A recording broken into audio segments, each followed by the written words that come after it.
I'm not deviating from the subject. SC వర్గీకరణ అనేది 100లో ఒకరికే ఇస్తున్నారు కదా రిజర్వేషన్ వల్ల, దీన్ని ఎలా విభజిస్తారు? ఇది కుట్ర కాదా? మీరు అడిగిన ప్రశ్నకు సమాధానం ఏంటంటే, ఓవరాల్గా ఎస్సీలు అనేది షెడ్యూల్ క్యాస్ట్ అనేది షెడ్యూల్ క్యాస్ట్ అంటున్నారు, కానీ it is a class of some untouchable caste. Schedule caste అనేది మిత్రులారా ఒక క్యాస్ట్ కాదు, it is a class of untouchables. ఒక లిస్ట్ తయారు చేశారు. ఆ లిస్టులో 1108 ఎస్సీ కులాలు ఉన్నాయి.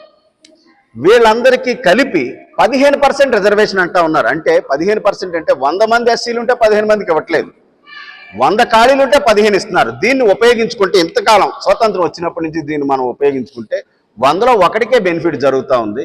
దీన్ని ఎలా విభజిస్తారనే దాని మీదే మన పోరాటం. నిజంగా నీకు ఇంట్రెస్ట్ ఉంది మిగతా కులం, if you really bring up the other caste in the SC list, మిగతా కులాలను పైకి తీసుకురావడానికి మీకు నిజంగా ఇంట్రెస్ట్ ఉంటే రిజర్వేషన్ 15% 30% చేయండి. అది మానేసి అందులోనే అంతా గేమ్ అని చెప్తున్నారు కాబట్టి దాన్ని మేము ఒప్పుకోదలుచుకోలేదు. ఎస్, అడగండి. మంచి సబ్జెక్ట్, దేశ చరిత్రలోనే ఎప్పుడూ లేదు. एजेंडा देशव्याप्त राजकीय कुट्र काबट्टी भारत के इतिहास में सबसे बड़ा राष्ट्रव्यापी राजनीतिक षड्यंत्र है. इसे रद्द किया जाना है, रद्द करना है. देशव्याप्त कुट्र ఇది. అందుకని మనం ఏమంటామంటే, మోడీ గారు రాజకీయాలు చేస్తున్నారు తప్ప, విభజించి పాలించేటటువంటి రాజకీయాలు చేస్తున్నారు తప్ప నిజంగా ప్రజల యొక్క అభివృద్ధిని కోరుకోవట్లేదు. కాబట్టి ఈ పోరాటాన్ని కొనసాగిస్తున్నాం.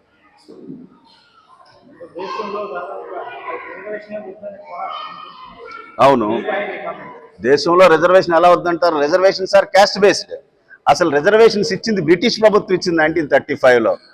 ఈ దేశంలో కొన్ని కులాలు ఉన్నాయి, they are being treated as untouchables. కులపరంగా మిమ్మల్ని నీచంగా చూస్తున్నాం కాబట్టి ఈ దేశంలో ఉన్నటువంటి సంపద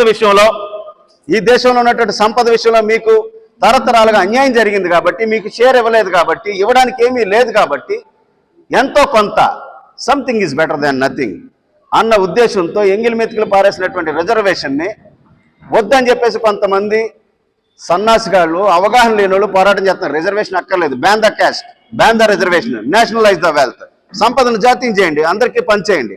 రిజర్వేషన్ ఎవరికి కావాలి? ముందు క్యాస్ట్ని బ్యాన్ చేయాలి కదా. అది మానేసి రిజర్వేషన్ హటావో, అది జాతి హటావో అని ఎవరు అంటలేదు, రిజర్వేషన్ హటావో అని అంటున్నారు. సో వాళ్ళకి సబ్జెక్ట్ లేదు, ఒకవేళ తెలిసినా మూర్ఖంగా వ్యవహరిస్తున్నారు. Yes, any questions? అవును, నిజమైన కానటువంటి దళితులు అంటున్నారు కదా. ఈ ఇండియాలో క్యాస్ట్ రిడెన్ సొసైటీ ఇది.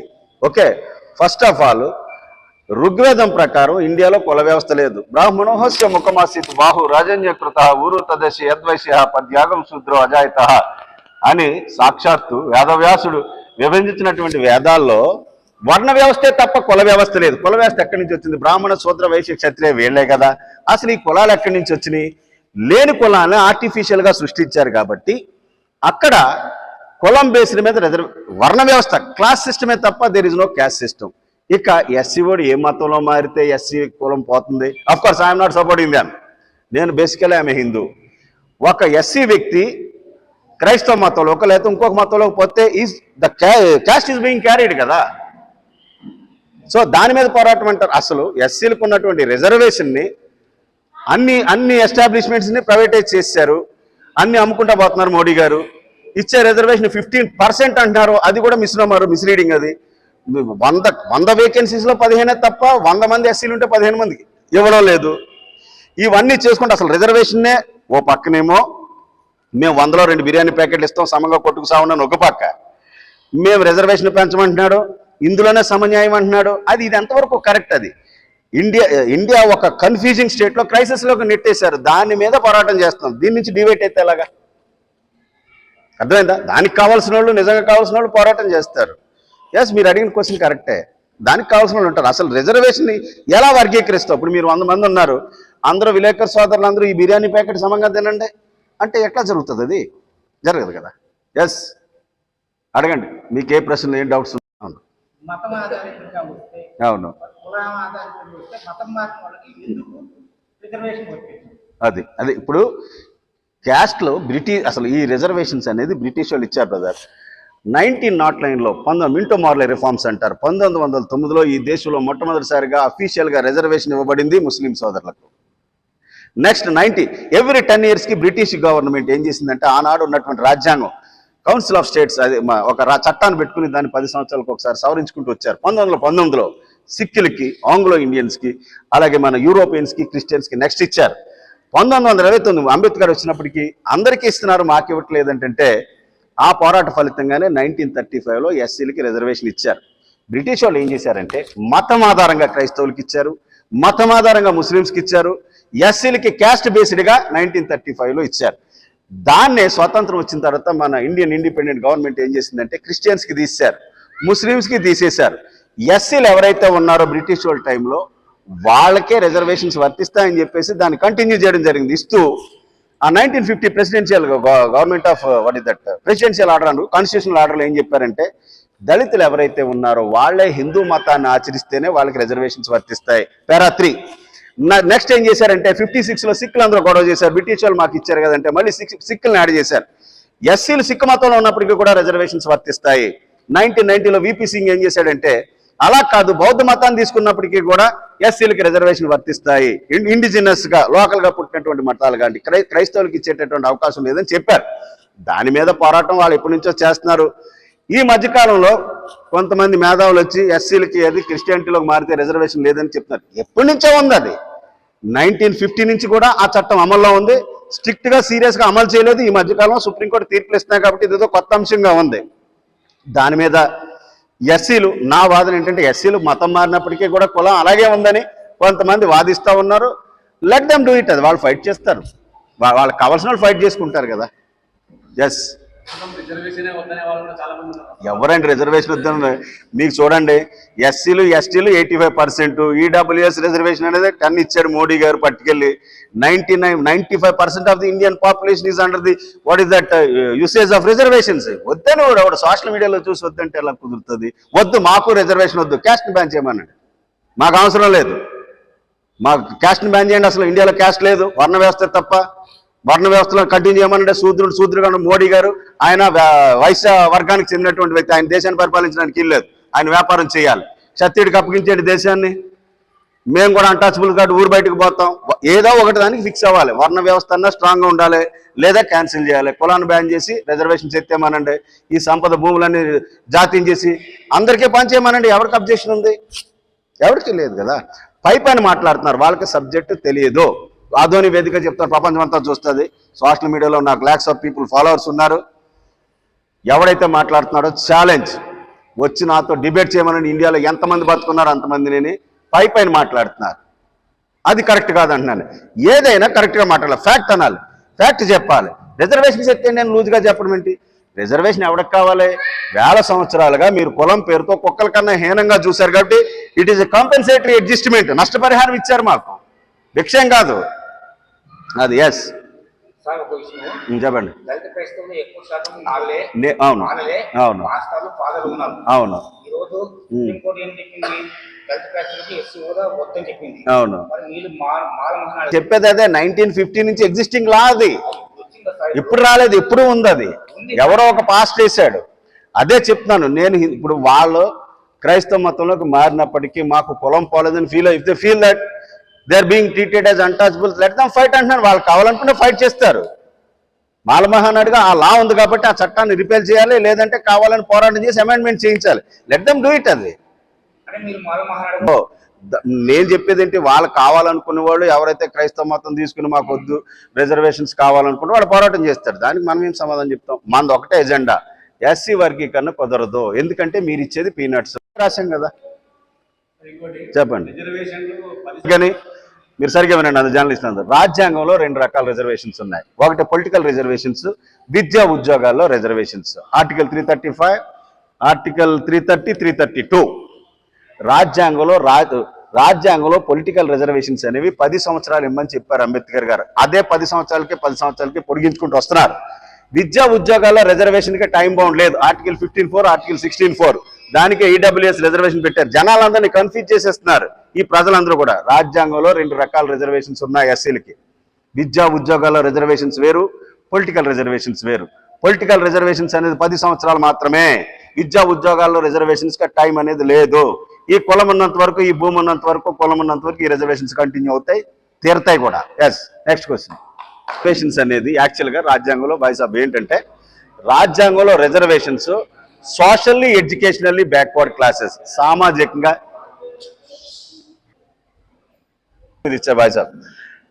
సామాజిక వెనుకబడతాను విద్యలో వెనుకబడతాను ఆధారంగా రిజర్వేషన్స్ ఇవ్వడం జరిగింది. ఫస్ట్ ఆఫ్ ఆల్ ఈ మోడీ గారు వచ్చి అగ్రవర్ణాల్లో పేదలు ఉన్నారు, నేను కూడా దానికి సపోర్ట్. పేదలు ఎక్కడైనా పేదలే. బట్ ఈ యొక్క లోకంలో మన భారత సమాజంలో కూటికి తక్కువేమో కానీ కులానికి తక్కువ కాదనే సామెత ఒకటి ఉంది. చూడండి, ఒక ఎస్సీ సోదరుడు untouchable, the community, what is the society of the India, అలా సమాజం divided into 2 water tight compartments, untouchables, touchables. అంటరాని వారు, అంటుకోవడానికి తగినటువంటి వ్యక్తులు. ఒక ఎస్సీ వ్యక్తి ఎంత ఎత్తుకి ఎదిగినా ఏ పదవి చేసినా ఎస్సీ ఓడే. సపోజ్ ఒక ఎస్సీ సోదరుడు ఉన్నాడు, బతకలేకపోతున్నానని చెప్పేసి పల్లెటూరులో ఫర్ ది సబ్సిస్టెన్స్ జీవన విధానం కోసం ఒక పకోడీ బడ్డీయో లేకపోతే ఇడ్లీ దుకాణమో పెడితే ఊడిపోరు ఎంత నీట్గా ఉన్నా కానీ.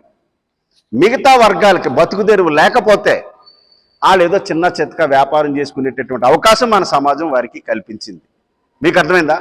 ఈ పరిస్థితుల్లో అందులో కూడా because the society is in dynamic state, ఈ పరిస్థితుల్లో సమాజం మారుతూ ఉంటుంది కాబట్టి పేదలు ఎక్కడున్నా పేదలు అనేటటువంటి నినాదంతో ఐ మై సెల్ఫ్ పర్సనల్లీ కూడా సపోర్ట్ చేశాం. అగ్రవర్ణ పేదలకు కూడా రిజర్వేషన్ ఇవ్వాలి అనే దాని మీద మోడీ గారు తీసుకొచ్చి అనుకోకుండా ఒక వర్గానికి రిజర్వేషన్ ఇవ్వాలంటే ఒక కమిషన్ వేయాలి, వాళ్ళతో మాట్లాడాలి, వాళ్ళ సామాజిక పరిస్థితులు స్టడీ చేయాలి, ఒక సైంటిఫిక్ డేటాను తేవాలి. ఈయన అలా కాదు, మాట్లాడుకున్నాడు 10-15 రోజుల్లో ప్రపంచ చరిత్రలో భారతదేశ చరిత్రలో ఇంత దారుణంగా ఒక చట్టాన్ని దేశం మొత్తానికి తయారు చేసినటువంటి చట్టం ఏదైనా ఉందంటే ఇదే. 15 రోజుల్లో అందరూ కూర్చున్నారు, అనుకున్నారు ఈడబ్ల్యూఎస్ రిజర్వేషన్స్ ఇచ్చేస్తాం అనుకున్నారు. మీకు చెప్తే నమ్మరు, జోక్ మీకు తెలుసో లేదో నాకు తెలియదు. ఎవరికైనా రిజర్వేషన్ ఇచ్చే ముందు సెంటర్లో సామాజిక న్యాయ శాఖ మంత్రి అని ఒకడు ఉంటాడు. అతన్ని ఫోన్లో అడిగారట మోడీ గారు, ఇలా రిజర్వేషన్ ఇస్తున్నావు నీకు ఓకేనా అని. మోడీ కింద క్యాబినెట్ మినిస్టర్ కాదంటాడు, బాయ్ సాబ్ ఇచ్చేయమన్నారు, ఇచ్చేసారు. అసలు వాళ్ళెంత, వాళ్ళ డేటా ఏంటి, ఇవేమీ తెలియదు. జనాలు ఎర్రిపప్పలు చేసి చెవిలో పువ్వు పెట్టి చట్టం చేయొద్దంటలేదు, చేసే విధానం కరెక్ట్ కాదంటున్నాను నేను. Yes, next. దాటడానికి లేదు, నీది ఇదిగో అంటున్నారు కదా, మాకు ఎస్సీలకు పొలిటికల్ రిజర్వేషన్స్ ఇస్తున్నారు కదా, మీ కర్నూలులో 2 సీట్లు ఉన్నట్టున్నాయి. ఎస్సీలు మిగతా దానికి ఎలిజిబుల్ కాదు, మీకు అక్కడే మీకు ఏది ఇచ్చినా ఆ 2. మా east Godavari east Godavari district తీసుకోండి, కోనసీమలో మాకు 3 సీట్లు రిజర్వేషన్ ఉన్నాయి. పాత 21 సీట్లు ఉంటాయి ఎమ్మెల్యే సీట్లు. ఎక్కడిచ్చినా సరే మీకు అదిగో ఆ మూలలు ఇచ్చాం కదా అని చూపిస్తున్నారు. అటు వెళ్ళాల్సిందే, సిస్టమ్ అట్లా ఉంది. మారుద్దామని ఈ ప్రయత్నం అంతే. అర్థమైంది కదా? ఎస్, అడగ. అందరూ కూడా ఫస్ట్ ఆఫ్ ఆల్ మంచి ప్రశ్న అడిగారు. అసలు ఈ దేశంలో ఏం జరుగుతుంది, అసలు సమాజం ఎటుపోతుంది, పొలిటికల్ డైనమిక్స్ ఎలా ఉన్నాయని వాళ్ళు తెలుసుకుని వాళ్ళంతటి వాళ్ళే పోరాటం చేయాలి. నాలంటి వాడు చదువుకున్న వ్యక్తి వచ్చి చెప్తాడు, వినేసిపోతున్నారు. భారతదేశ చరిత్రలోనే ఇలాంటి పోరాటం ఇంతవరకు జరగలేదు. నేను 2 సంవత్సరాలుగా 350 ప్రెస్ మీట్లు కండక్ట్ చేసి దేశంలో జరుగుతుంది ఇది. దళితులందరికీ చూడండి, మంచి ప్రశ్న అడిగారు. మీ ప్రశ్నకు సమాధానం ఏంటంటే ఎస్సీలకు సంబంధించి ఒక యూనిట్గా తీసుకుంటే దేశం మొత్తం మీద అన్ని పాన్ ఇండియన్ ఎస్సీ క్యాస్ట్ ఏదైనా ఉందంటే దేశం మొత్తం మీద చమార్ల. ఉత్తరప్రదేశ్లో తీసుకోండి, మాయావతి గారు కానీ, కాన్షీరామ్ గారు కానీ, Jagannath Pahadia ex chief minister of Rajasthan ఆయన కానీ, బాబు జగజ్జీవన్ రావు గారు కానీ, మీరా కుమార్ గారు కానీ, X chief minister of Maharashtra Sushil Kumar Shinde గారు కానీ, తర్వాత ఇంకోటి Ram Sudhakar Das X chief minister of Bihar. అసలు దేశం మొత్తం మాదిగ సోదరులే. ఏ హిందుస్థాన్ ఏ ఆర్యస్థాన్ నహీ హై ఏ చమర్స్థాన్ అన్నారు కాన్షీరామ్ గారు. ఏ ఆర్యవర్త నహీ హై ఏ చమార్వర్త. ఇది మాదిగల దేశం రా బాబు, ఆర్యుల దేశం కాదని సాక్షాత్ నేనుగా కాన్షీరామ్ గారు చెప్పారు. దేశం మొత్తం మీద ఓవరాల్గా డామినేషన్ అన్ని విషయాల్లోని మాదిగ సోదరులే అయినప్పుడు, ఎస్సీస్ అంటే ఒక సెంట్రల్ గవర్నమెంట్కి రాజ్యాంగానికి సంబంధించినటువంటి సబ్జెక్ట్ అయినప్పుడు కేవలం ఒక ఆంధ్రప్రదేశ్లో మాలలో ఒక స్టెప్ మాదిగ సోదరుల కన్నా ముందు ఉన్నమాట నిజమే. దీన్ని బూచిగా చూపించి రిజర్వేషన్ అంతా మాదిగలే తినేస్తున్నారు, మాలలే తినేస్తున్నారు. ఈనాటికి మాదిగ సోదరులు వెనకబడి ఉన్నారంటే దానికి కారణం మా రాజకీయ పార్టీలు కాదు, మా జగనన్నే కాదు, మా చంద్రన్న కాదు, మా దేవుడు పవన్ కళ్యాణ్ కాదు. అదిగో ఆ మాలోళ్లే మీరు తిరగబడండి అనడంలో ఎంతవరకు కరెక్టు. ఇదే మా పోరాటం అబ్బాయి.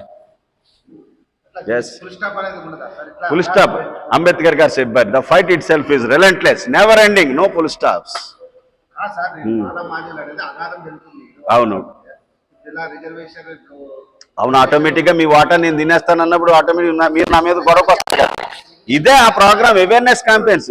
అసలు పల్లెటూరులో నేను 4500 గ్రామాలు అవేర్నెస్ క్యాంపెయిన్స్ పోయానండి. ప్రతి గ్రామానికి వెళ్ళాను. మా ఈస్ట్ గోదావరి, అసలు ఈస్ట్ గోదావరి కొంత డెవలప్ అయిందని అనుకుంటున్నారు కదా, అసలు గ్రామాల్లో ఎట్లుందో చూద్దాం రీసెంట్గా అని చెప్పి వెళ్తే పల్లెటూరులో ఈనాటికి 99 ఎస్సీ ప్రజలు మాల్లో ఉన్నాడు, మాదిగలో ఉన్నాడు. వాళ్ళకి రిజర్వేషన్ అంటే ఏంటో తెలియదు. First point. వర్గీకరణ అంటే ఏంటో తెలియదు. ఇటువంటి తెలియనటువంటి ప్రజాస్వామ్య ప్రాసెస్లో ఏమీ తెలియనటువంటి ప్రజలను పెట్టి పోరాటం ఎలా చేస్తాం? బోధించు, సమీకరించు, పోరాడు. అంబేద్కర్ సాబ్ చెప్పింది అదే. ముందు Ratnakar go to the masses, educate them. వాళ్ళ దగ్గరికి వెళ్ళి ఏం జరుగుతుందో, అసలు రిజర్వేషన్ ఏంటో వాళ్ళకి చెప్పు. వాళ్ళకి అర్థమైన రోజున వాళ్ళే వస్తారు, లేకపోతే పెయిడ్ ఆర్టిస్టులు వస్తారు. బిర్యానీ ప్యాకెట్, క్వార్టర్ మందు డబ్బులు ఇచ్చి కొనుక్కునే దోళ్ళు, మార్కెట్లో దోళ్ళు కొనుక్కుంటాం కదా, ఆ పరిస్థితి అయిపోయింది. దాన్ని మార్పు చేసే కార్యక్రమే.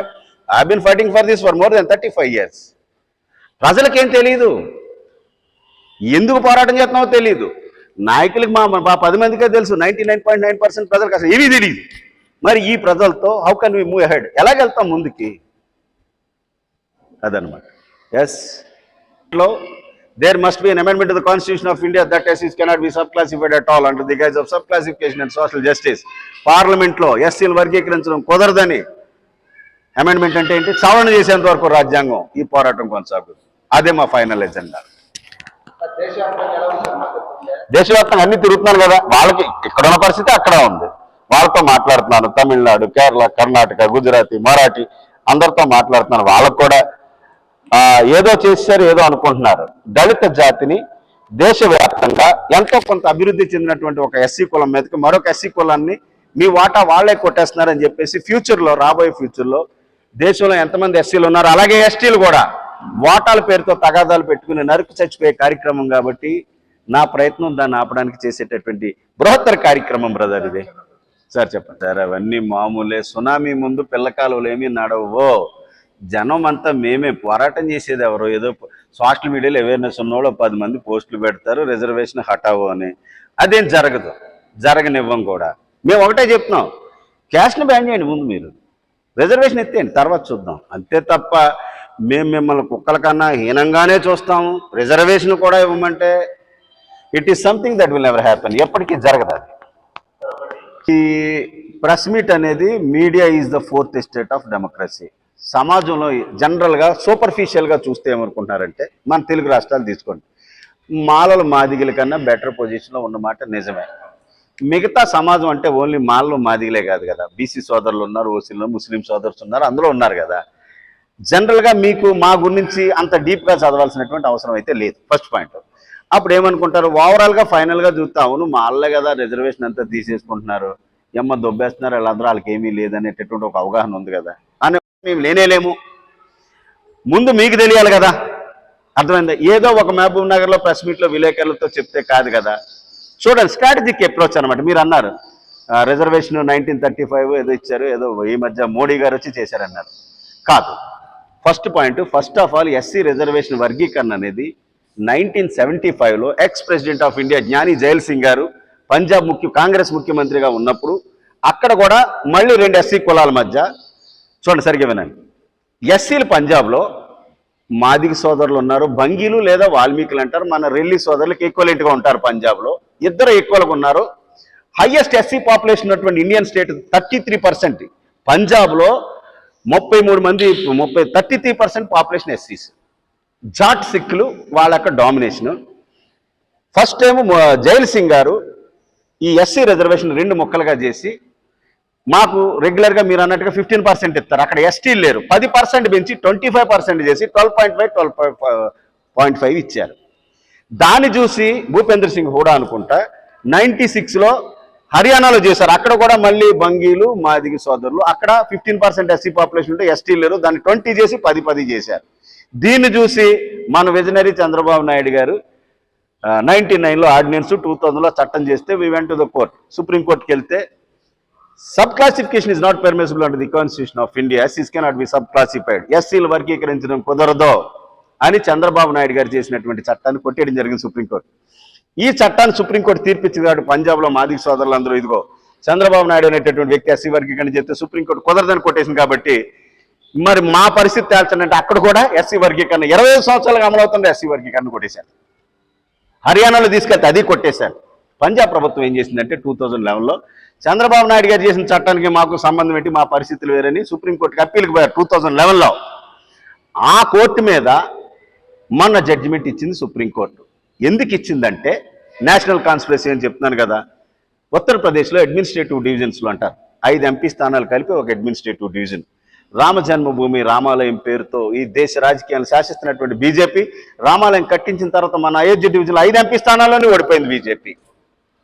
ఓడిపోవడమే కాదు, అయోధ్య పట్టణం ఉన్నటువంటి ఎంపీ స్థానం ఏదైతే ఉందో ఫైజాబాద్లో ఏం జరిగిందంటే ఎంపీ జనరల్ స్థానం, ఇప్పుడు మీకు కర్నూలు ఎంపీ జనరల్ స్థానంలో ఎప్పుడైనా can you guess any SC candidate going to be contested MP candidate జరుగుద్దా?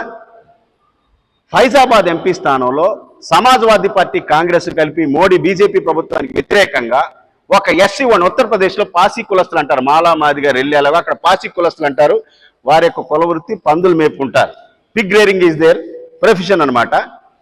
ఒక ఎస్సీ వన్ నిలబెట్టి నా మధురా నా కాశీ అబ్కి బార్ అవదేశ్ పాసి, మధురా వద్దు కాశీ వద్దు ఈ పాసి ఓడి చాలనే స్లోగన్ తేలితే ఆ ఫైజాబాద్ ఎంపీ జనరల్ స్థానంలో ఎస్సీ ఓడి చేతిలో బీజేపీ ఓడిపోయింది. మరి ఉత్తరప్రదేశ్లో గతంతో పోలిస్తే దరిదాపుగా 30 సీట్లు ఓడిపోవడం, అయోధ్య ఎంపీ డివిజన్లో 5 ఎంపీ స్థానాలు ఓడిపోవడం, మరొక ఫైజాబాద్లో ఎస్సీ ఓడి చేతిలో ఓడిపోవడం, దీనికి అంతటికే కారణం ఉత్తరప్రదేశ్లో ఉన్నటువంటి మాదిగ సోదరులేని సమారేతర వర్గాలు. మాదిగలు కానటువంటి మిగతా ఎస్సీ కులాలు కోలి కులస్తుల మెజారిటీ. మన రామ్నాథ్ కోవింద్ గారు ఆయనకి ప్రెసిడెంట్ ఆఫ్ ఇండియా పదవి ఇచ్చినప్పుడు కూడా చమారేతర ఎస్సీ వర్గాలు బీజేపీకి సపోర్ట్ చేసినాయి. ఈసారి మొన్న చేయలేదు. ఎస్సీల వల్ల ఇదంతా జరిగిందనేటటువంటి ధారణతో మోడీ గారు 2011 నుంచి సుప్రీంకోర్టులో పెండింగ్లో ఉన్నటువంటి కేసును బయటికి తీసుకొచ్చి తిప్పి నాందా నాగవల్లి నాన్న విడవటే చంద్రముఖిగా మారిపోయారు ఆయన. ఈ ఎస్సీ వాళ్ళతో తలపోటుగా ఉంది. ఉత్తరప్రదేశ్ పోతే బీజేపీ ఉండదు. దీనికి అంతటికీ కారణం ఎస్సీ వాళ్ళే. కాబట్టి మీరు నిరంతరం కొట్టుకు చావండే. ఇది అబ్బాయి ఫైనల్. ఎస్సీ వర్గీకరణ వెంటనే రద్దు చేయాలి. ఎస్సీ వర్గీకరణ వెంటనే ఎస్సీ వర్గీకరణ వెంటనే ఎస్సీ వర్గీకరణ వెంటనే ఎస్సీ వర్గీకరణ వెంటనే. జోహార్ అంబేద్కర్.